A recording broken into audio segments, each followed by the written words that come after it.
Phùng Thiệu Phong đến thăm Triệu Lệ Dĩnh tại phim trường vào đêm muộn, chi tiết ngọt ngào này là thật hay chỉ là lời đồn? Cuộc hôn nhân của Phùng Thiệu Phong và Triệu Lệ Dĩnh là câu chuyện về những tương tác ngọt ngào và bóng dáng của một gia đình giàu có, từ những chuyến thăm viếng đêm khuya đến việc cùng nhau nuôi dạy con cái, mối quan hệ của họ liên tục được công chúng chú ý. Những khoảnh khắc thân mật tay trong tay trước ống kính cùng với những khác biệt về giai cấp và xung đột nghề nghiệp đằng sau hậu trường, tất cả cùng nhau tạo nên sự thật đằng sau mối quan hệ phức tạp này.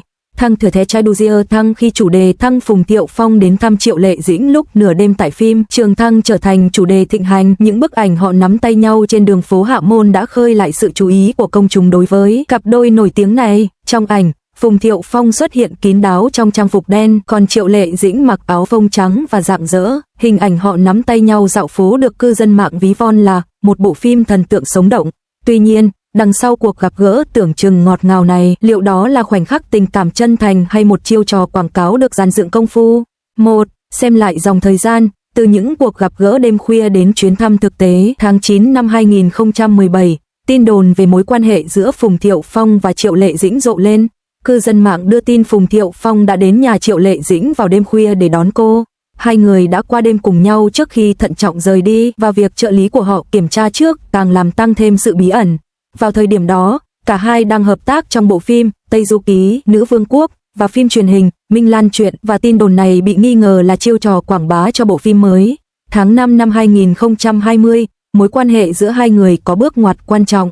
Sau khi Triệu Lệ Dĩnh hoàn thành bộ phim Phi Huyền Thoại, dự án hậu sản đầu tiên của cô đã bay từ Thượng Hải đến Hạ Môn để thăm Phùng Thiệu Phong, người đang quay phim Ánh Dương Lạnh Lùng. Cư dân mạng đã bắt gặp hình ảnh hai người tay trong tay dạo bước vào đêm khuya, chào hỏi người qua đường một cách nồng nhiệt mà không hề phô trương hình ảnh người nổi tiếng.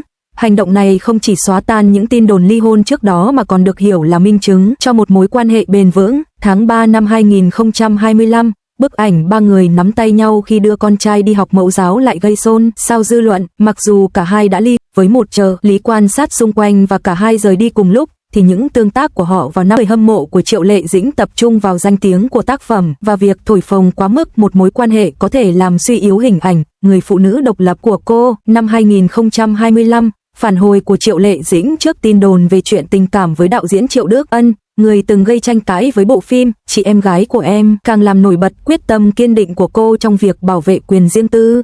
3. Thế tiến thoái lưỡng nan thực sự dưới bóng tối của những cháu sau khi ly hôn, tất cả đều cho thấy sự xói mòn khoảng cách giai cấp trong mối quan hệ của họ. Sự bất an mà Phùng Thiệu Phong thể hiện trong một chương trình tạp kỹ, cô ấy thực sự muốn cưới tôi, hay cô ấy chỉ đến với tôi vì một mối quan hệ, một cuộc hôn nhân, phản ánh sự xung đột dữ dội trong động lực cảm xúc của họ. Sự kiềm chế lý trí của Triệu Lệ Dĩnh và sự lệ thuộc cảm xúc của Phùng Thiệu Phong dần dần làm mất cân bằng cuộc hôn nhân của họ. 4. Tâm lý công chúng, khoảng cách giữa lý tưởng và thực tế. Sự ám ảnh của công chúng dành cho Phùng Thiệu Phong và Triệu Lệ Dĩnh về cơ bản là sự phóng chiếu về một cuộc hôn nhân hoàn hảo, lý tưởng.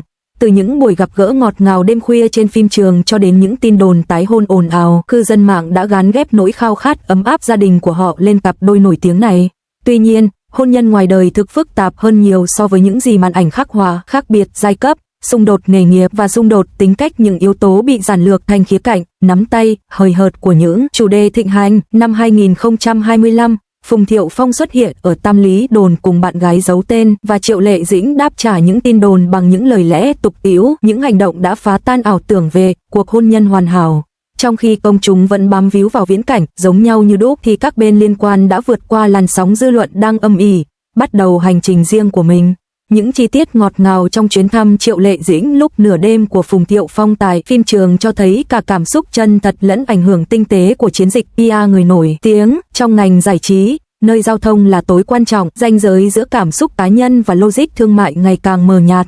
Có lẽ chúng ta không cần phải bám víu vào những phán đoán nhị nguyên về thực tế hay cường điệu. Người nổi tiếng cũng là con người, và đời sống tình cảm của họ cũng trải qua những biến động, điều chỉnh và quyết định tương tự. Trong khi máy quay tập trung vào những ngón tay đan vào nhau, điều đáng chú ý là sự thấu hiểu ngầm giữa hai bậc cha mẹ khi họ cùng nhau đưa con đến trường mẫu giáo. Những mảnh ghép này có thể định nghĩa rõ hơn bản chất của một mối quan hệ hơn là những chủ đề thịnh hành. Nhìn lại cuộc hôn nhân của Triệu Lệ Dĩnh và Phùng Thiệu Phong dưới góc nhìn kinh doanh phim ngắn, bí ẩn cảm xúc dưới con mắt công chúng, chúng ta không bao giờ bị ám ảnh bởi bản thân các diễn viên, mà là bởi những ảo tưởng cảm xúc mà chúng ta đặt vào họ.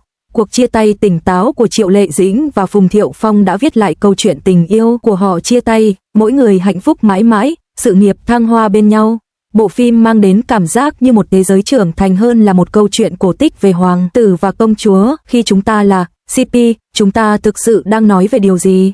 Khám phá bí ẩn về quá khứ của Triệu Lệ Dĩnh và Phùng Thiệu Phong qua một bộ phim ngắn. Vài ngày trước, tôi tình cờ xem được một buổi gặp gỡ cho vở kịch ngắn Summer Fendera. Theo tài liệu gốc, vở kịch được quay chỉ trong 11 ngày và hoàn thành cách đây hơn 4 tháng. Tuy nhiên, hai diễn viên chính vẫn vô cùng tình cảm trong những lần gặp gỡ trực tiếp, ánh mắt của họ chân thật đến mức khó tin và những cử chỉ tinh tế ấy được phóng đại lên rất nhiều trên màn ảnh. Chớ trêu thay, người đàn ông đó đã có vợ. Điều khiến tôi xúc động hơn nữa là những bình luận đồng thanh, KSWL, tôi thèm quá đi mất. Cảnh này, như một hòn đá được thả chính xác vào vực sâu ký ức, lập tức kết nối tôi với một cặp đôi hoàn hảo khác từ nhiều năm trước, Triệu Lệ Dĩnh và Phùng Thiệu Phong. Tôi đột nhiên cảm thấy rằng có lẽ chúng ta chưa thực sự hiểu được câu chuyện hôn nhân đã xảy ra với họ, ranh giới mờ nhạt giữa kinh doanh và thực tế, một trò chơi thông đồng. Điều này làm tôi nhớ đến bộ phim đã kết thúc mối quan hệ giữa Triệu Lệ Dĩnh và Phùng Thiệu Phong, Minh Lan Chuyện. Trong phim, mối quan hệ hạnh phúc và vui vẻ giữa Minh Lan và Cố Đình Dã đã lan tỏa khắp màn ảnh và xa hơn nữa, thỏa mãn lý tưởng, tình yêu đích thực của mọi người. Vậy, chúng ta bị ám ảnh bởi Minh Lan và chú hai Cố, hay Triệu Lệ Dĩnh và Phùng Thiệu Phong? Có lẽ ngay cả các bên cũng từng xóa nhòa ranh giới giữa hai điều này. Từ rực rỡ và quyến rũ đến chia tay khi bộ lọc kịch tính mờ dần. Khác với bộ phim Summer Fender, chỉ sản xuất trong thời gian ngắn ngủi, Triệu Lệ Dĩnh và Phùng Thiệu Phong đã kết hôn. Điều này đồng nghĩa với việc họ phải tự tay xé nát kịch bản CP và đối mặt với thực tế cuộc sống mà không có tiếng cắt của đạo diễn. Trong vở kịch, chú Cố có thể che chở Minh Lan khỏi mưa gió, xây dựng một vũ trụ an toàn. Nhưng Phùng Thiệu Phong, ngoài vở kịch, đã từng hỏi một cách khó hiểu, anh thực sự thích em hay anh đến với em chỉ vì tình yêu và hôn nhân? Triệu Lệ Dĩnh, người vào vai Minh Lan, giống với Sở Kiều trong Sở Kiều Chuyện hơn, người không chịu khuất phục trước số phận và muốn đưa bạn về nhà. Cô không phải là một cô gái điếm chờ được giải cứu, mà là một cá nhân độc lập với bản thân và sự nghiệp rộng lớn. Khi lớp vỏ lãng mạn của bộ phim phai nhạt, họ phải đối mặt với những thách thức từ những con đường sự nghiệp khác nhau, những tính cách khác biệt, và cả việc điều hướng những mối quan hệ trong một gia đình. Sự chia ly của họ không giống như hồi kết của một câu chuyện, mà giống như sự điều chỉnh hợp lý của hai người trưởng thành tỉnh táo, những người nhận ra con đường của họ ngoài đời thực đã rẽ sang hai hướng khác nhau.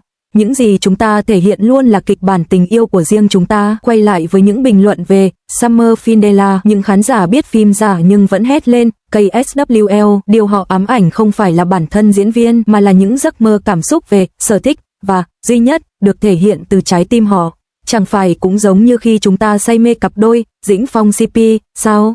Chúng ta đã áp dụng khuôn mẫu lý tưởng của mình về yêu nhau trên phim Trường và Trung Thủy vào họ. Cuộc ly hôn đột ngột của họ không chỉ làm tan vỡ một mối quan hệ, mà còn là một hình mẫu tình yêu hoàn hảo trong lòng nhiều người chúng ta. Vì vậy, khi chúng ta hỏi chuyện gì đã xảy ra, chúng ta có thể không vô thức quan tâm đến hạnh phúc của họ như những cá nhân riêng lẻ, mà thay vào đó là bối rối. Tại sao bạn không thực hiện được cái kết có hậu mà chúng ta mong đợi? Câu chuyện của Triệu Lệ Dĩnh và Phùng Thiệu Phong có thể được giải thích theo một cách khác. Bằng hành động của mình, họ đã thay đổi cái kết của CP. Họ không cần phải ra đi cùng nhau, nhưng họ có thể đi theo con đường riêng của mình và sống hạnh phúc mãi mãi. Sự nghiệp của họ sẽ phát triển và họ sẽ trở thành những vị vua bên cạnh nhau. Đây có thể là một câu chuyện dành cho người lớn nghiêm túc và đàng hoàng, phù hợp với thời đại này hơn là câu chuyện cổ tích về hoàng tử và công chúa. Là khán giả, có lẽ chúng ta cũng nên học cách trả lại vở kịch trên màn ảnh cho chính vở kịch, và trả lại cuộc sống của người khác cho người khác, kẻ mà chúng ta chết vì chính mình, kẻ đang rơi nước mắt trong câu chuyện của người khác. Từ tiểu phẩm đến đám cưới của người nổi tiếng CP chúng ta đang ăn. Tại sao mọi chuyện luôn kết thúc bằng sự vỡ mộng? Hôm nọ tôi tình cờ xem được một buổi gặp gỡ ngắn về vở kịch Summer Fendera. Vở kịch Summer Fendera mất 11 ngày để quay và 4 tháng để hoàn thành.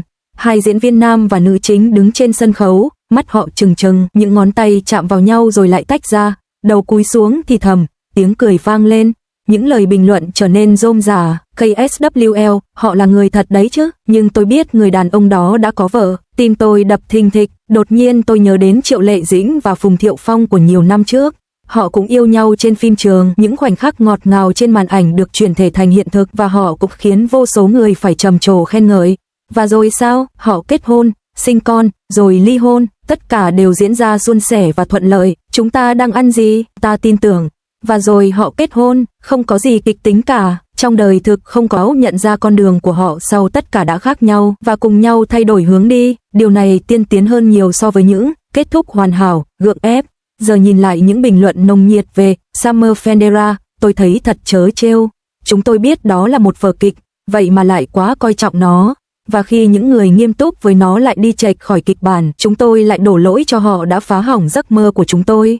Có lẽ điều khiến chúng ta tức giận không phải là câu chuyện có kết thúc tệ, nhưng mọi chuyện không diễn ra theo đúng kịch bản của chúng tôi.